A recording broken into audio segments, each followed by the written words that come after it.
कल हमने डिस्कस किया था इंटरनल रिकंस्ट्रक्शन में, इंटरनल रिकंस्ट्रक्शन का थ्योरेटिकल पार्ट, इंटरनल रिकंस्ट्रक्शन का मीनिंग, इंटरनल रिकंस्ट्रक्शन के मोड की किस प्रकार से मानसिक पुनर्गठन कर सकते हैं। इसके अंतर्गत हमने दो मेथड पढ़े थे। एक मेथड हमारा था अल्टरेशन इन कैपिटल और दूसरा मेथड था हमारा रिडक्शन इन शेयर कैपिटल। तो ये दो प्रकार की विधियां हमने कल डिस्कस की थी। और उसके बाद अब जो नया टॉपिक इसमें आता है प्रैक्टिकल क्वेश्चन किस प्रकार से सॉल्व करें।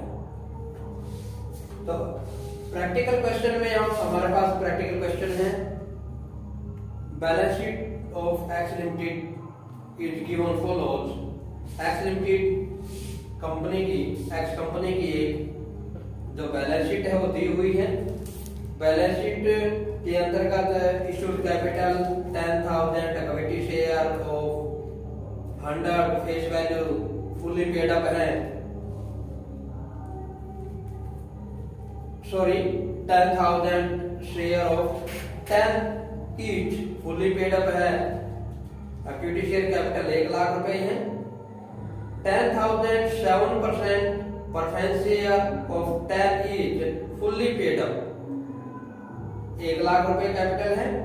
और सरप्लस का नेगेटिव बैलेंस जो है 45,000 नेगेटिव बैलेंस है।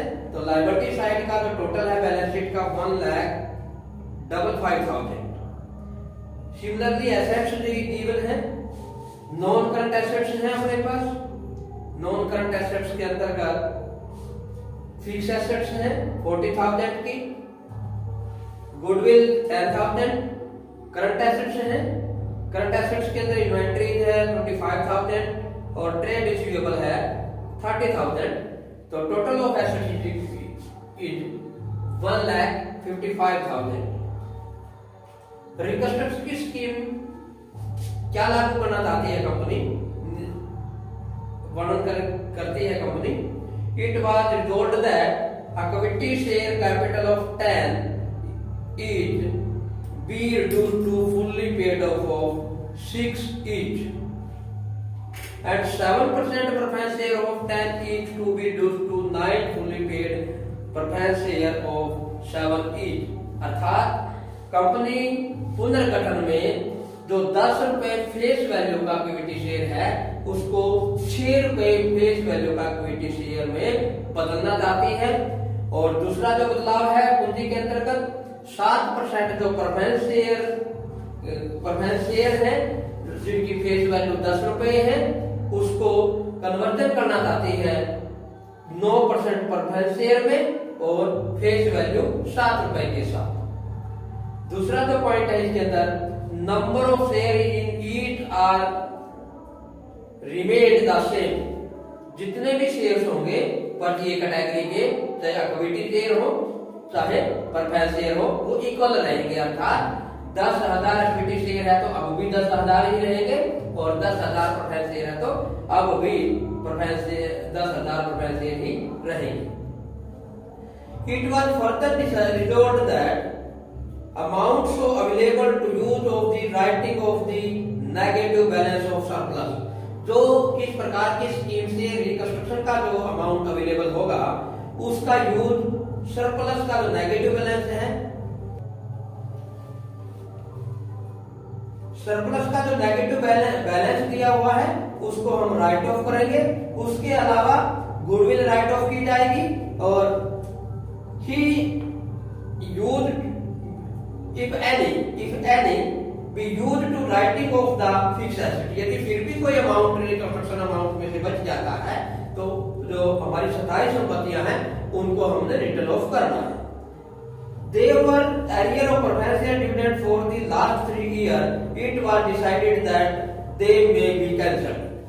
पिछले 3 सालों का प्रेफरेंस शेयर डिविडेंड बकाया पड़ा है, लेकिन स्कीम में ये माना गया है कि इस एरियर को हमने रद्द कर देना है। तो अर्थात इसके संदर्भ में कोई जर्नल एंट्री नहीं होगी। डिविडेंड एरियर ऑफ डिविडेंड के संदर्भ में कोई भी जो एंट्री है जर्नल एंट्री वो नहीं करनी है। तो सबसे पहले हमें क्या करना है, सबसे फर्स्ट हम क्या करेंगे कि जो 10,000 इक्विटी शेयर है,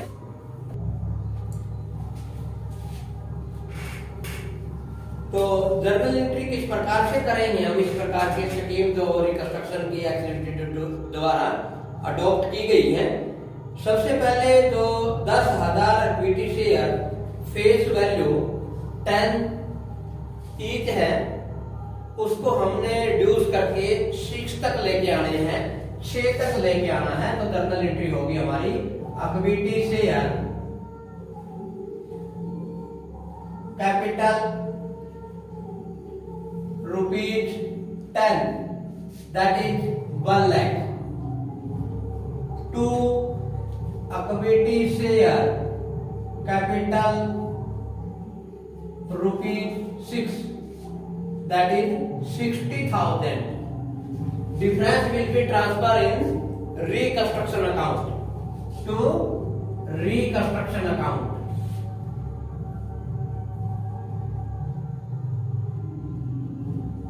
₹40,000, यानी कि नया जो शेयर है वो हमने 6 का बना दिया है, ₹6 का बना दिया है, तो रिमेनिंग जो है ₹4 के हिसाब से इंटरनल रिकंस्ट्रक्शन में अमाउंट चला जाएगा। इसकी नरेशन करेंगे हम। For reduction in share capital with the face value ₹4। Second जो जर्नल एंट्री होगी 7% preference share, 7% preference share capital face value ₹10, debit to 7% जो प्रेफरेंस शेयर हैं उनको हमने कन्वर्जन कर देना है 9% preference share capital face value ₹7। तो 10% के हिसाब से इनकी फेस वैल्यू 1 लाख रुपए है, और 7 के हिसाब से इनकी जो फेस वैल्यू बनेगी 70,000 है। डिफरेंस का अमाउंट जो है रिकंस्ट्रक्शन अकाउंट में ट्रांसफर हो जाएगा, reconstruction account, that is 30,000। Narration लिख लेंगे हम, इसकी भी नरेशन रहेगी। The preference share face value reduce to ₹7, remaining amount transfer to reconstruction account 30,000।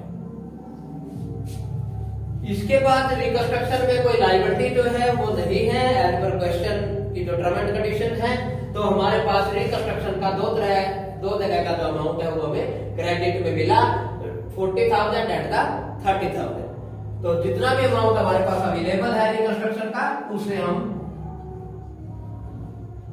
Reconstruction account का जितना भी अमाउंट हमारे पास है, यानी कि 40,000 और 30,000 दोनों 70,000, इससे हमने सबसे पहले तो राइट ऑफ करना है टू सरप्लस। जो भी आपके पास सरप्लस नेगेटिव बैलेंस पड़ा है और वो क्वेश्चन के अंतर्गत 45,000 है, उसको राइट ऑफ करेंगे। उसके बाद एज पर स्कीम गुडविल को राइट ऑफ करना है, स्कीम ऑफ रिकंस्ट्रक्शन। गुडविल 10,000 की क्वेश्चन में दी हुई है, उसको हमने राइट ऑफ कर देना है। इसके अलावा टू यदि अमाउंट बचता है तो as per scheme fix assets को हम राइट ऑफ करेंगे। तो इनका टोटल कर देंगे 45 और 10,000, तो 55,000, 55,000 इसमें से लेस करेंगे तो 15,000, 15,000 रुपए से एसेट्स राइट ऑफ हो जाएगी। तो एज पर दिस क्वेश्चन ये 3 जर्नल एंट्री जो है होंगी। अब क्वेश्चन ने क्या मांग की थी हमारे से, जर्नल एंट्रीज हमने कर दी है। क्वेश्चन नंबर हम देख रहे हैं इसके अंदर फर्स्ट में, और उसके बाद इन्होंने कहा था कि आप बैलेंस शीट प्रिपेयर कीजिए, revise balance sheet of x limited, revise balance sheet of x limited, particular और अमाउंट। प्रैक्टिकल क्वेश्चन में हम एक जो अमाउंट का कॉलम है उससे काम चलाएंगे हम, इसके अंदर 2 कॉलम की जरूरत नहीं है, चाहे आप 9 नंबर इसमें यूज कर सकते हैं। सबसे फर्स्ट ऑफ ऑल जो हमारे पास है इक्विटी एंड लायबिलिटी, जो फर्स्ट हेडिंग है इसके इक्विटी एंड लायबिलिटीज, इसमें शेयर कैपिटल है। शेयर कैपिटल के अंतर्गत आपके पास, शेयर कैपिटल के अंतर्गत अपने पास दो प्रकार की कैपिटल है।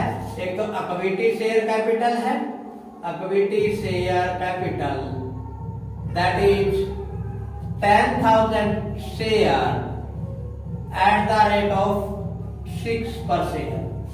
6 के हिसाब से नई कैपिटल बनेगी तो 60,000 पे 9% प्रेफरेंस शेयर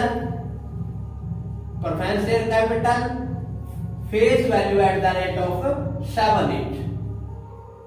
10,000 शेयर है, फेस वैल्यू जो है वो 7 रुपीज ईच है, तो 70,000 रुपए के ये होंगे अपने पास। इसके अलावा यदि हम देखें क्वेश्चन में लायबिलिटी साइड में नॉन करंट लायबिलिटी और करंट लायबिलिटी गिवन नहीं है, तो इस प्रकार से हमारा जो लायबिलिटी साइड का टोटल है ये टोटल हो जाएगा, ये हो जाएगा हमारे पास 1,30,000। तो टोटल ऑफ लायबिलिटी साइड। उसके बाद एसेट्स होंगे अपने पास। एसेट्स के अंतर्गत हमारा जो क्वेश्चन में दिया हुआ है non current assets. Non current assets है अपने पास, non current asset that is fix assets. Fix assets को हम नोट टू अकाउंट में 15,000 के हमने राइट ऑफ कर दिए हैं, तो 15,000 रुपए माइनस करके लाएंगे फिक्स एसेट में से। और फिक्स एसेट जो हमें गिवन है, फिक्स एसेट दे रखी है हमारे सामने 90,000, तो 15,000 राइट ऑफ हो गए हैं, तो यहाँ पे आएगा 75,000 रुपए। करंट एसेट्स भी गिवन है अपने पास। करंट एसेट्स में अपने पास इन्वेंट्री है, इन्वेंट्रीज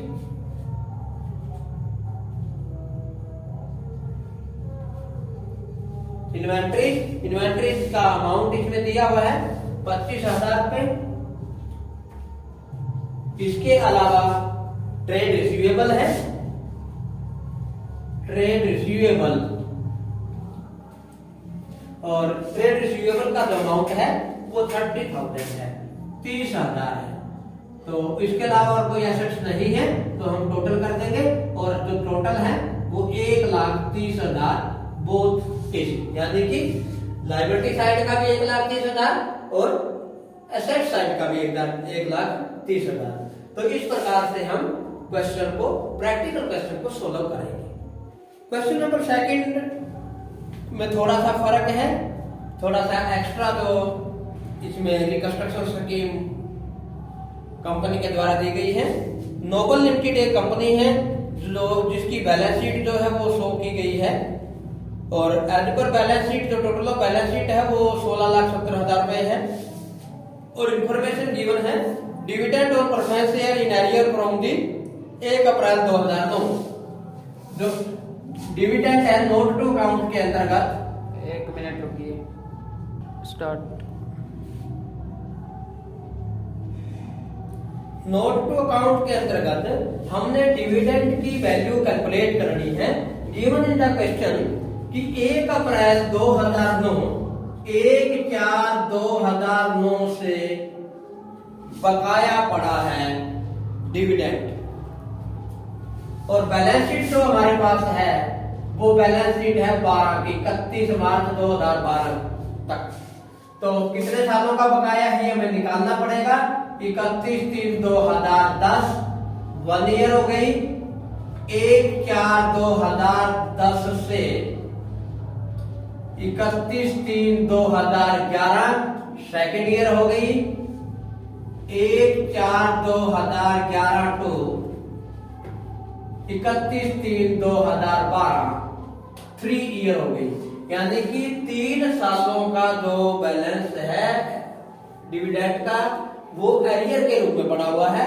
कंपनी ने पिछले 3 सालों से कोई डिविडेंड नहीं चुकाया है, तो हमने ये देखना होगा कि टोटल डिविडेंड कितना हो गया। तो 1 ईयर का कितना डिविडेंड है और 3 सालों का कितना होगा, तो डिविडेंड की वैल्यू जो हम निकालेंगे यहाँ पे। टोटल डिविडेंड 1 ईयर का जो है, 1 ईयर का जब डिविडेंड की बात करें तो हमारी जो राशि है वो 6 लाख रुपए है, और 6 लाख का 7%। 6 लाख का 7% जो है हम डिविडेंड निकालेंगे, जो 42,000 पर ईयर होगा। नंबर ऑफ ईयर से हम डिवाइड कर देंगे तो 1,26,000 टोटल डिविडेंड होगा, टोटल डिविडेंड होगा जो अब तक कंपनी ने चुकाया नहीं है। उसके एवज में 10 रुपए का, उसके एवज में कंपनी 10 रुपए का इक्विटी शेयर जारी करना चाहती है। तो क्या करेंगे हम, number of equity share calculate करेंगे। Number of equity share calculate करने के लिए क्या फार्मूला यूज होगा, total of dividend divide by face value of share, total of dividend divide by face value of share.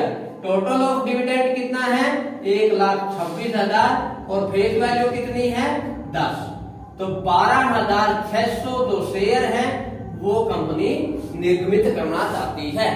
परंतु इसको भी क्वेश्चन में ये कहा गया कि 12,600 से 10 रुपए के न देकर के जो रिकंस्ट्रक्टेड कंपनी है उसमें 5 रुपए का एक शेयर देना, उसकी फेस वैल्यू हमने 5 रुपए देनी है।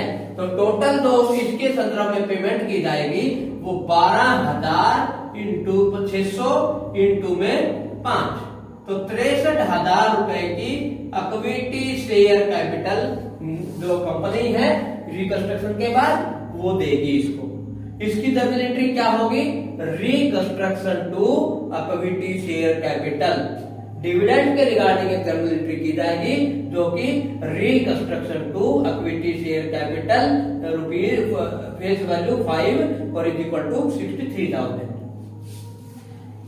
पहली जो इंफॉर्मेशन थी कि प्रेफरेंस शेयर डिविडेंड बकाया है, उसके संदर्भ में इस प्रकार के नोट टू अकाउंट में हमने कैलकुलेशन कर लेनी है और उसके लिए इक्विटी शेयर कितने जारी होंगे और फेस वैल्यू कितने रखनी है एक इक्विटी शेयर की, और नई कंपनी में टोटल शेयर कैपिटल कितनी होगी इन रिगार्डिंग डिविडेंड। तो वो हमने 63,000 रुपए निकाल दिए।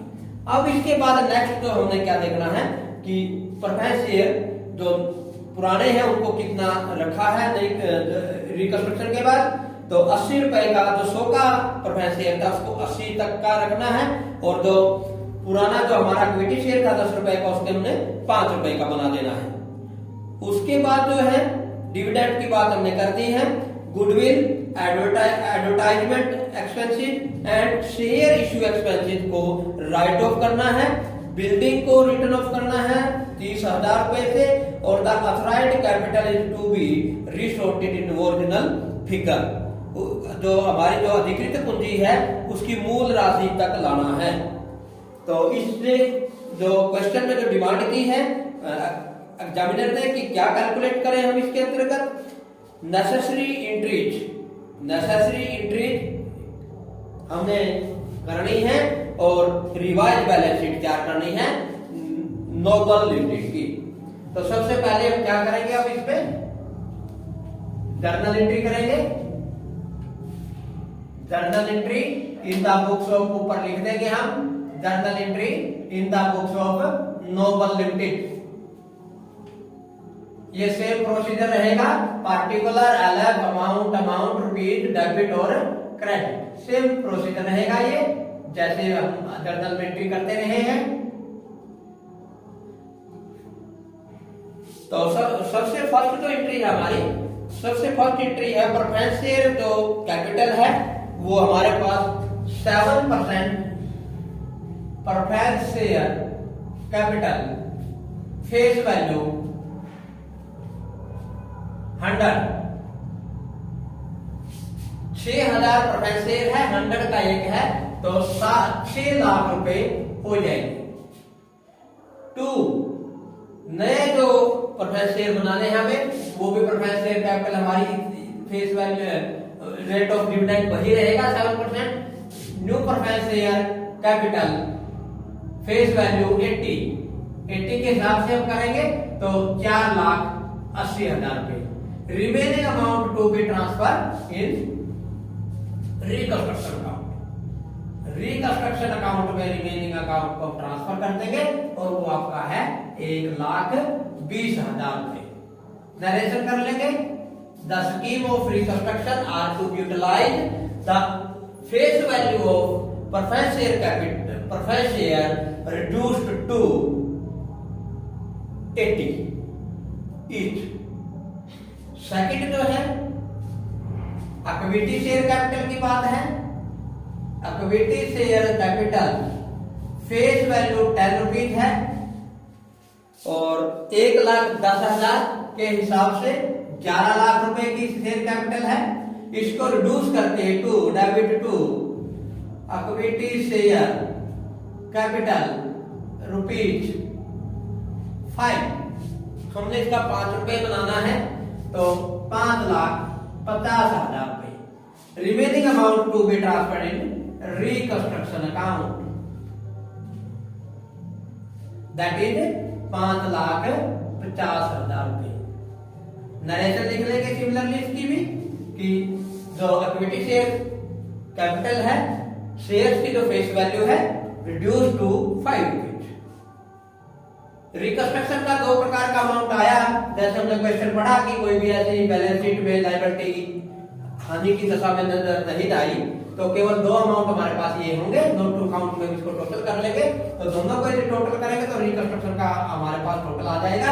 रिकंस्ट्रक्शन अकाउंट दैट इज 7,17,000, 5,50,000 रुपए और 1,20,000 रुपए। इससे क्या करना है, हमने सबसे पहले नेगेटिव बैलेंस यदि हमें दिया है सरप्लस का तो वो हमें राइट ऑफ करना है किसी भी लेवल पे। तो सरप्लस का नेगेटिव बैलेंस दिया हुआ है तो सबसे पहले हम क्या करेंगे, उसको राइट ऑफ करेंगे और वो आपका 3,50,000। उसके बाद गुडविल को राइट ऑफ करेंगे। क्वेश्चन में कहा है कि गुडविल को राइट ऑफ कीजिए तो गुडविल को राइट ऑफ करेंगे हम। गुडविल हमारे पास जो है वो 1,20,000 रुपए की है, उसको राइट ऑफ कर देंगे। उसके बाद एडवर्टाइजिंग एक्सपेंसेस जो है, एडवर्टाइजमेंट एक्सपेंसेस, इसको राइट ऑफ करेंगे। एडवर्टाइजमेंट एक्सपेंसेस हमारे पास जो है 20,000 रुपए की है, इसको भी राइट ऑफ करना है। उसके बाद शेयर इश्यू एक्सपेंसेस को राइट ऑफ करना है। शेयर इश्यू एक्सपेंसेस जितनी भी दे रखी है क्वेश्चन में उसको राइट ऑफ करना है। उसके बाद जो है ये शेयर भी दे रहे हैं हमने 50 शेयर, तो 2 इसकी चाहे तो हम जर्नल एंट्री अलग भी कर सकते हैं और चाहे इसके अंदर के इसमें से हम जारी कर सकते हैं। 2 इक्विटी शेयर कैपिटल, चाहे तो हम इसको अलग भी कर सकते हैं और चाहे 63,000 रुपए की इसके साथ ही हम जर्नल एंट्री कर सकते हैं। इन सभी का हम टोटल कर देंगे। यदि ये टोटल इस टोटल से डिफरेंस रह जाता है तो remaining amount to be transfer in the capital reserve और वो आएगा आपका 57,000 रुपए। 57,000 रुपए कैपिटल रिजर्व में ट्रांसफर कर देंगे। हम इस एंट्री को चाहे तो पहले भी कर सकते हैं, यदि हम यहाँ चाहें तो 63,000 की एंट्री हम यहाँ भी कर सकते हैं पहले, तो इजी रहता है। यदि हम यहाँ करें, पहले हम यहाँ कर सकते हैं इसको, स्टार्टिंग में कर लीजिए। चाहे स्टार्टिंग में करेंगे तो हम स्टार्टिंग में करेंगे तो हम किस प्रकार से करेंगे, ये यहाँ से 63,000 रुपए डाल देंगे और reconstruction account to equity share capital face value 5 और 63,000। इससे क्या होगा, यहाँ नरेशन लिख लेंगे हम इसकी, और ये इसकी नरेशन जो है, इसकी नरेशन जो है वो होगी for issue of ₹5 equity face value 5 equity share, 5 rupees equity share in lieu of preferred share dividend arrear. अब यहाँ पे अमाउंट चेंज हो जाएगा फिर उस केस में, ये हमारा जो 6,07,000 रुपए रह जाएगा यहाँ पे अमाउंट 6,07,000 रुपए। तो कैपिटल रिजर्व का अमाउंट हमारा वही बना रहेगा 57,000। तो जैसा भी आपको उचित लगता है उस हिसाब से हम इस एंट्री को कर लेंगे। इस एंट्री को मिक्स भी मैंने करके दिखाया आपको, और चाहे तो आप इसको पहले भी कर सकते हैं, इसमें कोई ज्यादा समस्या नहीं है। लेकिन दो ही तरीके हैं, या तो इसको पहले कर लीजिए और या फिर इसके साथ ही कर लीजिए, क्योंकि हमें कैपिटल रिजर्व के अमाउंट की वैल्यू का पता तभी चल सकता है जब हमारे पास ये वैल्यू हो। इसके बाद जो है जर्नल एंट्री करने के बाद अब हम बैलेंस शीट प्रिपेयर करेंगे, और बैलेंस शीट में अपने पास जो इक्विटी एंड लायबिलिटी पोर्शन है उसके अंतर्गत सबसे पहले शेयर कैपिटल। शेयर कैपिटल में अपने पास दो प्रकार की शेयर कैपिटल है। एक तो अपने पास जो है 1,10,000 इक्विटी शेयर है, फेस वैल्यू 5 रुपए है, और एक 12,600 जो हमने डिविडेंड के रिगार्डिंग जो इशू किए हैं वो है। शेयर कैपिटल में 1,10,000 इक्विटी शेयर तो पहले वाले हैं, और 12,600 इक्विटी शेयर हमने डिविडेंड की पेमेंट के रिगार्डिंग इशू किए हैं। तो 1,22,600 टोटल इक्विटी शेयर, यानी कि 1,10,000 प्लस में 12,600 दोनों मिला करके 1,22,000 इक्विटी शेयर है। इक्विटी शेयर और एट द फेस जो वैल्यू है वो 5 ईच है। तो टोटल जो इक्विटी शेयर है हमारे पास वो 6 लाख, जो इक्विटी शेयर कैपिटल है 6,13,000। 7% प्रेफरेंस शेयर कैपिटल है, 7% प्रेफरेंस शेयर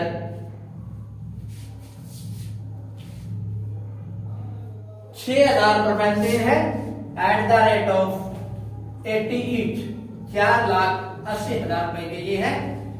इसके अलावा हमारे पास रिजर्व एंड सरप्लस है। रिजर्व एंड सरप्लस के अंतर्गत हमारे पास सिक्योरिटी प्रीमियम है।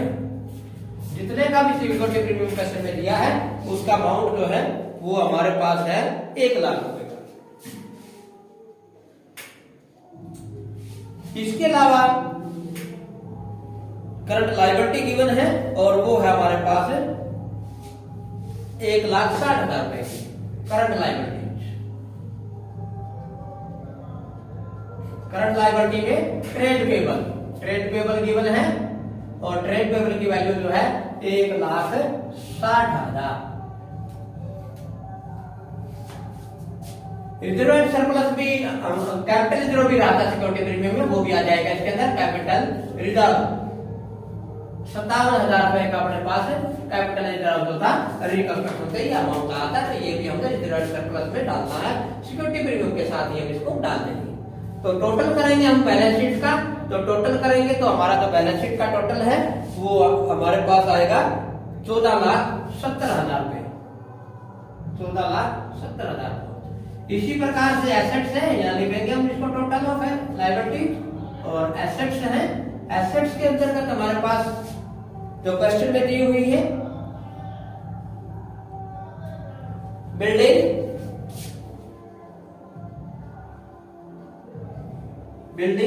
बिल्डिंग राइट ऑफ की थी हमने 2 बिल्डिंग, यहाँ पे बाई चांस रह गया था क्वेश्चन में, तो 30,000 की हमारी बिल्डिंग भी है इसके अंदर, तो 30,000 से हमने बिल्डिंग को भी राउंड ऑफ करना है। तो बिल्डिंग 30,000 से कम हुई है, तो इसको हम 30,000 कम करके लिखेंगे 9,20,000। 9,50,000 की थी, 30,000 की हमने इसमें राइट ऑफ कर दी है। उसके बाद जो है मशीनरी है, मशीनरी सेम वैल्यू में ली हुई है। जितने भी रुपए की मशीनरी गिवन है, हम मशीनरी की कॉस्ट कितनी दिखाएंगे इसके अंतर्गत। मशीनरी जो हमारे को दी हुई है वो दी हुई है 3,20,000 रुपए मशीनरी। मशीनरी के अलावा हमारे पास गुडविल जो थी हमने राइट ऑफ कर दी है। इन्वेंट्री है हमारे पास, इन्वेंट्री है करंट एसेट्स के अंतर्गत। इन्वेंट्रीज जितनी भी है, इन्वेंट्रीज हमारे पास है 1,40,000 रुपए, 1,40,000। उसके बाद हमारे पास है ट्रेड रिसीवेबल, टीआर है, और टीआर जितने के भी है हमारे पास 90,000 के, 90,000 के जो है वो टीआर है। हम टोटल करेंगे तो 14,70,000। तो बैलेंस शीट का टोटल जो है एसेट्स और लायबिलिटी साइड दोनों का हमारा बराबर हो गया। तो इस प्रकार से जो हम इसके अंतर्गत रिकंस्ट्रक्शन के क्वेश्चन, रिकंस्ट्रक्शन ऑफ कंपनी में जो प्रैक्टिकल क्वेश्चन है उनको सोल्व करेंगे। तो बाय मिस्टेक बिल्डिंग जो थी यहाँ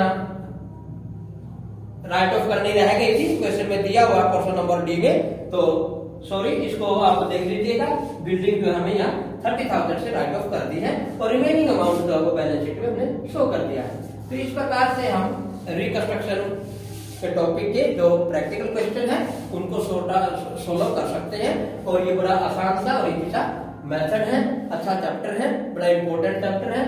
तो हम इस प्रकार से इसके प्रैक्टिकल क्वेश्चन सोल्व कर सकते हैं। लगभग सभी जो क्वेश्चन है रिमेनिंग क्वेश्चन चैप्टर के वो इसी प्रकार के हैं कि जैसे भी कोई स्कीम रिकंस्ट्रक्शन की कंपनी अडॉप्ट करती है तो उसी प्रकार से हमने जर्नल एंट्री करनी है और बैलेंस शीट करनी है, तैयार करनी है, रिवाइज बैलेंस शीट और नोट टू अकाउंट में कैलकुलेशन करके दिखा देनी है। तो आज के लेक्चर में बस इतना ही। Thank you.